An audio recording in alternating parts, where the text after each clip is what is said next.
Magandang umaga mga ka-happy hour.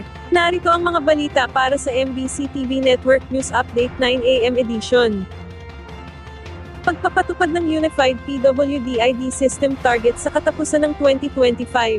Inanunsyo ng Department of Social Welfare and Development nitong linggo na target ng ahensya na ipatupad sa katapusan ng taon ang Unified ID System o pinag-isang identification card ng persons with disability. Ang hakbang na ito ng DSWD ay layuning labanan ang patuloy na issue ng pekeng PWD-IDs na ginagamit upang makakuha ng hindi otorisadong diskwento sa mga restaurant at iba pang negosyo.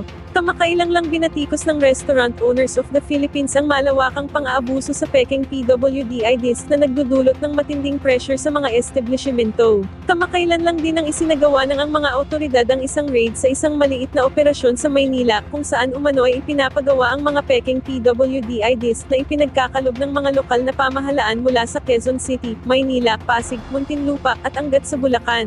Maaalalang noong Disyembre ng 2024, ito ang nagbigay ng babala ang Bureau of Internal Revenue laban sa pagbebenta at paggamit ng mga pekeng PWD-IDs, at ayon kay Senator Sherwin Gatchalian, umabot sa 88.2 billion pesos ang nawawalang buwis ng gobyerno noong 2023, dahil sa pamemeke nga umano ng PWD-IDs. Sa kasalukuyan, magkakaiba ang itsura ng PWD-IDs depende sa pag-issue ng mga local government unit. Sa ilalim kasi ng bagong sistema, magkakaroon ito ng isang standard na disenyo upang maiwasan ang pandaraya.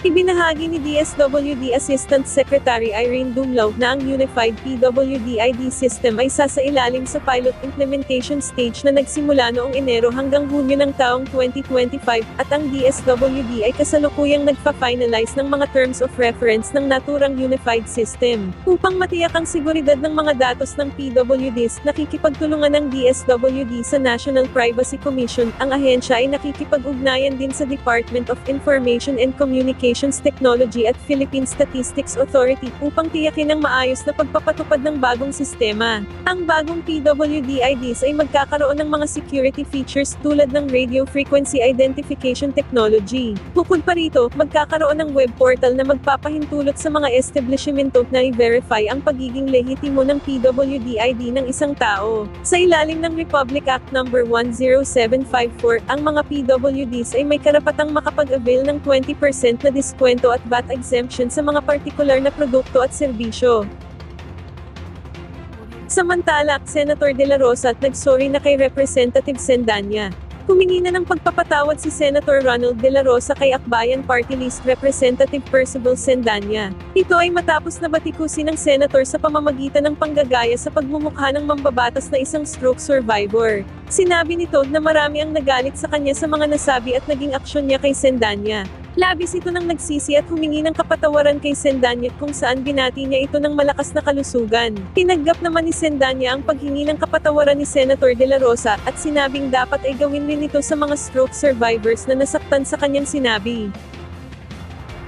At yan ang mga balita para sa MBC TV Network News Update 9 AM edition. Abangan ang mga susunod na balitaan mamaya para sa 10 AM edition.